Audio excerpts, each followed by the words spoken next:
স্কুলের স্বাস্থ্য ওরা সবগুলো প্রাইজ করো। আজকে সৌর্যের তথা আমাদের জীবনেও একটা বিশেষ দিন। আজকে প্রথমবার সৌর্য নিজে একটা স্টুডেন্ট হিসাবে সেন্ট লুকে যাচ্ছে এবং পৌঁছে দিতে যাচ্ছি আমি আর মিস্টার বিশ্বাস। এটা আমাদের কাছে একটা মাইলস্টোনের মতো বিশেষ দিন। প্রতিটি সন্তানের জীবনেরই কিছু কিছু দিন হয়তো সন্তানদের সেই সময়ে বিশেষ দিন বলে মনে হয় না, কিন্তু সেটা তার মা বাবার কাছে একটা বিশেষ দিন হয়ে ওঠে। কেন জানো? কারণ প্রতিটি সন্তানকে মানুষ করার সময় তার বিশেষ দিনগুলিতে মা বাবা হয়ে ওঠে একেবারে ইমোশনাল। ছোট বাচ্চা সন্তানটির হাত ধরে তারাও যেন পৌঁছে যান ডাউন দ্য মেমোরি লেন, নিজেদের ছোট্টবেলার সেই দিনটিতে ফিরে যান বারংবার নতুন করে। আজকে সৌর্যকে স্কুলে পৌঁছে দিতে গিয়ে আমার আর মিস্টার বিশ্বাসের একই হাল।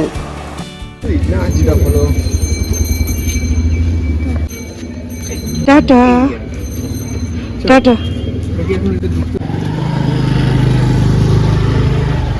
নৈহাটি সেন্ট লুকসের সাথে আমার এই যাত্রা নতুন নয়। সৌমের সাথে এই স্কুলে আমি কাটিয়েছি সুদীর্ঘ 13টা বছর। তাই সেন্ট লুকের সঙ্গে আমার সম্পর্ক বলা যেতে পারে প্রায় এক যুগ। আর তারপরে আজকে আবার সৌর্যকে নিয়ে সেন্ট লুকে আসা। তবে এই যাত্রাপথটা আরও নতুন। সৌমের সঙ্গে প্রথম সন্তানের মা হিসাবে যেভাবে এক্সপিরিয়েন্স করেছি, সৌর্যর সঙ্গে সেই এক্সপিরিয়েন্স হতে চলেছে একেবারে অন্যরকম। পরিবেশটা কিন্তু একই রয়ে গেছে। চারিদিকে উৎকণ্ঠিত বাবা মায়েদের ভিড়ের মধ্যে আজকে দেখা মিলল আমার বজরংবলী দাদার। তিনিও যেন আমার এই টেনশনের সাক্ষী হয়ে স্কুলে ছাড়তে এসেছেন তার ছোট্ট ভাইজানকে। দ্বীপের সময় সেরকম বুঝতে পারিনি জানো, আজকে যেন নতুনভাবে আরও নতুন করে এক্সপিরিয়েন্স করতে পারছি এই সময়ে বাবা মায়েদের মনের অবস্থাটা। যে ভাইয়ের সাথে দেখা করতে এসেছে, কে আগে পাঠিয়েছি।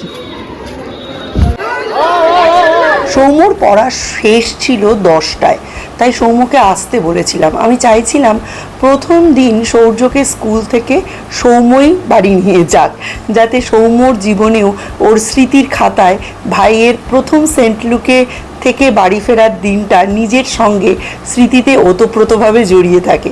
সৌম্য স্কুলের ভেতর অনেক দিন পরে ঢুকলো, প্রায় 1.5 বছর কি 2 বছর পরে। অবশ্য মধ্যিখানে একবার সরস্বতী পুজো এসেছিল, কিন্তু রেগুলার এই দিনগুলোয় আসা, এই খেলার মাঠটার সঙ্গে আমার থেকে বেশি ওরও তো অনেক স্মৃতি জড়িয়ে আছে। আজ হয়তো এরমভাবে অনুভব করতে পারছে না, কিন্তু ভবিষ্যতে যখন আমরা থাকবো না, ও ঘুরে আসবে এই চ্যানেলে এবং এই সব দিনগুলো দেখবে, তখন ওরও খুব সুন্দর একটা অনুভূতি মনের মধ্যে জন্ম নেবে। আর আমিও চাই দুই ভাইয়ের মধ্যে খুব সুন্দর একটা বন্ডিং হোক। বয়সের ব্যবধান ওদের মধ্যে 13 বছর হতেই পারে, কিন্তু মনের ব্যবধান যেন 13 সেকেন্ডেরও কম হয়। এটাই চেয়ে এসছি আমি আর মিস্টার বিশ্বাস সারা জীবন। কেমন লাগলো সৌর্য? কেঁদেছো নাকি? আর ক্লাসে কটা মিস ছিল? 1 না 2? 1 মিস, 2 মিস। আর শোনো না, আমার কথাটা শোনো, তোমার কি কোনো ফ্রেন্ড হয়েছে? কার পাশে বসেছিলে?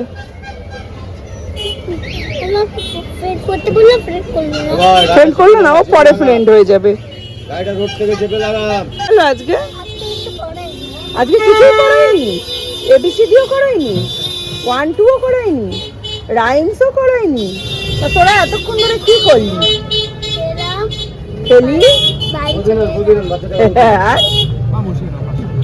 বোতলের ট্যাগটা কেমন লাগছে দেখো, মনে হচ্ছে ওকে কেউ টেগিয়েছে। থেকে এসেই কালকে রাতের যে কেচে যাওয়া জামা কাপড় সব মেলে দিয়েছি, আর সঙ্গে সঙ্গে সৌর্যকে স্নান করে সৌর্যের ড্রেসটাও দেখো একটু ধুয়ে এখানে দিয়ে দিয়েছি, যাতে সব একদম খটখটে শুকনো হয়ে যায়। বেশি কিছু বানাবো না, বাট দীপ বলছে ও মা শুধু ভাই স্কুলে গেছে আজকের দিনে ডাল সেদ্ধ, আলু সেদ্ধ, ভাত এইসব খাওয়াবে? আলাম ঠিক আছে, তুই যা টিফিনটা কিনে নিয়ে আয়, তাহলে আমি জানবো যে তোর পেটে কিছু আছে, তো সুবিধা হবে, তুই খেয়ে নে, আর তারপরে আমি দুপুরে রান্নাটা স্টার্ট করব। আজকে রান্না অবভিয়াসলি একটু আগেই হবে, কারণ আমরা সবাই 6টায় উঠেছি আজকে, দ্বীপ বাদে সবাই 6টায় উঠেছি।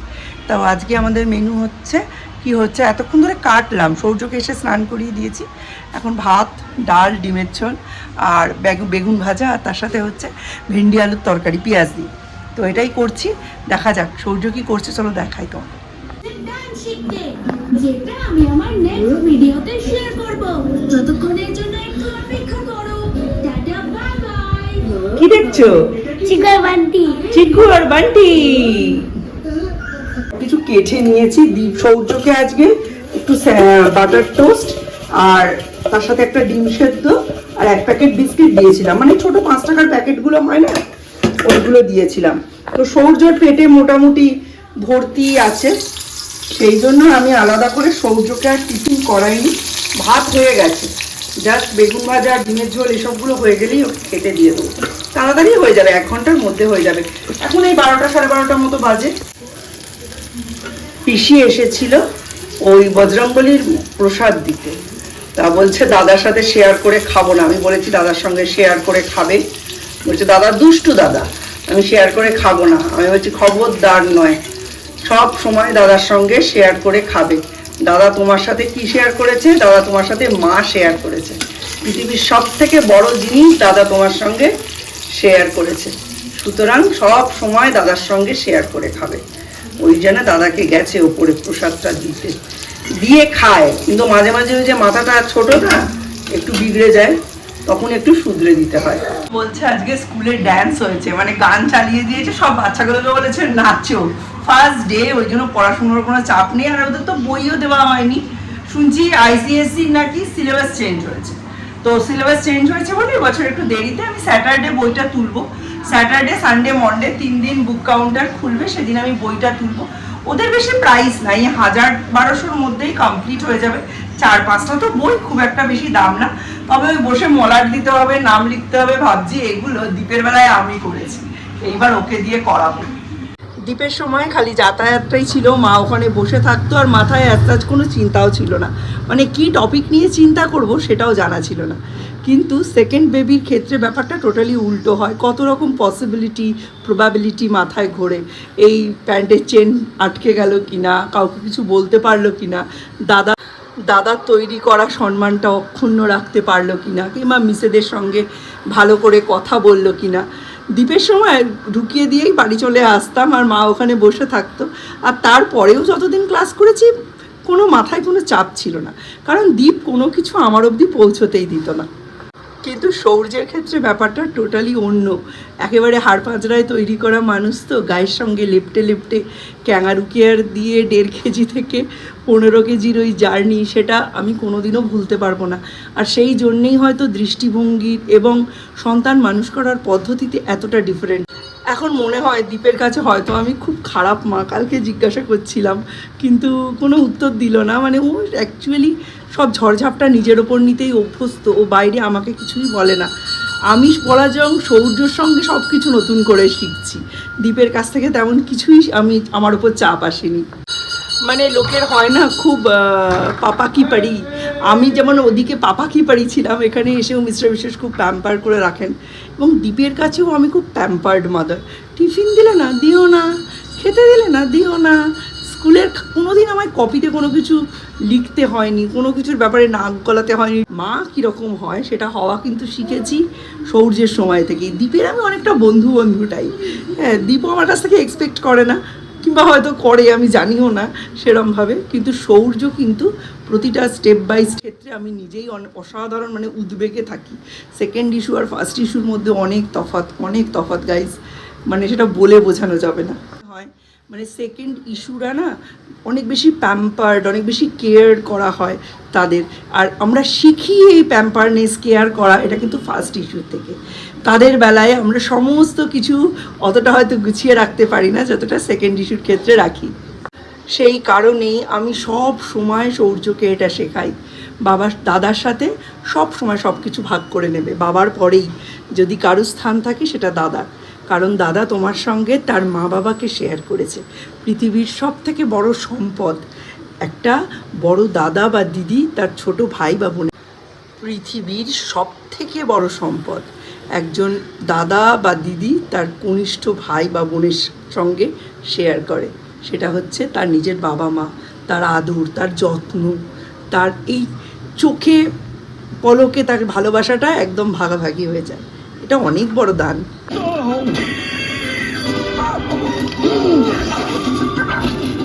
দিদি আজকে একটু দেরি করেই এসছে, তাই আমি আর সৌর্য খেয়ে নিয়েছি।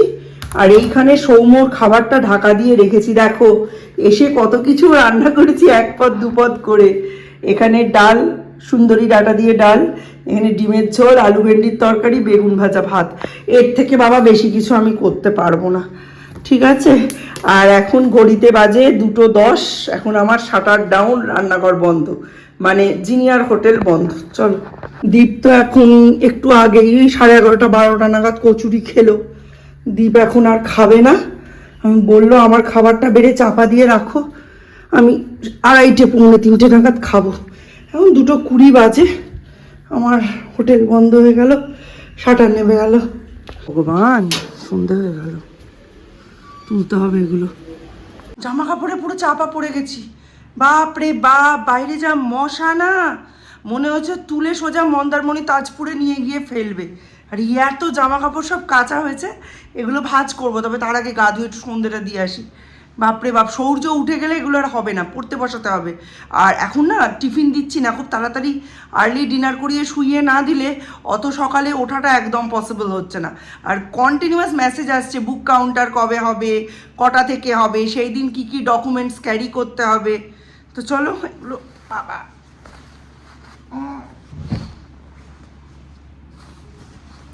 এটা আজকে জলে ভালো করে কেচে মেলে দিয়েছিলাম, কালকে আবার অন্য একটা পরাবো। এটা একটু ইস্ত্রি করতে হবে, কটন তো একদম মইশে পড়ে গেছে, মানে নিউড়ে গেছে পুরো।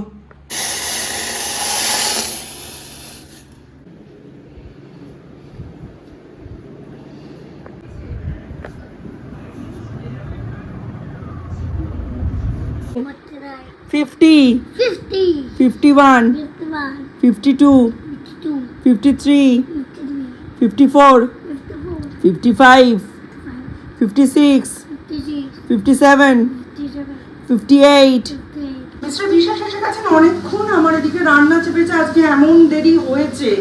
আজকে এখন বাজে প্রায় 10:30। প্রথম দিন আজকে অতক্ষণ ওখানে ছিলাম, কাজ পুরো ঘেঁটে আজকেই থাকলাম, কালকে থেকে আর স্কুলের ওখানে থাকবো না, দিয়ে চলে আসবো, আর পরে আবার নিতে যাব। তো এখন আমার রান্না হচ্ছে। আজকে খেতে খেতে কালকের মতো তাড়াতাড়ি আজকে করে উঠতে পারলাম না, আসলে বিকেলবেলা পড়তে বসিয়েছিলাম, ওই জন্য দেরি হয়ে গেল। এই যে এখানে উচ্ছে, কুমড়ো আর আলু ভাজছি, এটা খুব কড়া করে ভাজবো। আর এখানে এই কাচকি চুনো দিয়ে একটা 5 মিশালি সবজি করছি। ডাল হয়ে গেছে, ভাতও হয়ে গেছে, এটা হলেই জাস্ট ফটাফট খেতে বসে যাবো। জাস্ট খাওয়া দাওয়া শেষ হলো, ওরা প্রত্যেকেই শুতে চলে গেছে, শুয়েও পড়েছে। হ্যাঁ, ঘুমায়নি হয়তো, কিন্তু শুয়ে পড়েছে। আর আমার কাজ বাজ এই শেষ হলো, খাওয়া দাওয়া একদম 11টাতেই শুরু হয়েছে। এটাকে আমি টেনে 10:30 করতে চাইছি। যাই হোক, আজকের ব্লগটা আর বড় করলাম না, বড় হতোও না। দেখা হবে নতুন একটা ব্লগে। তো চলো আজকে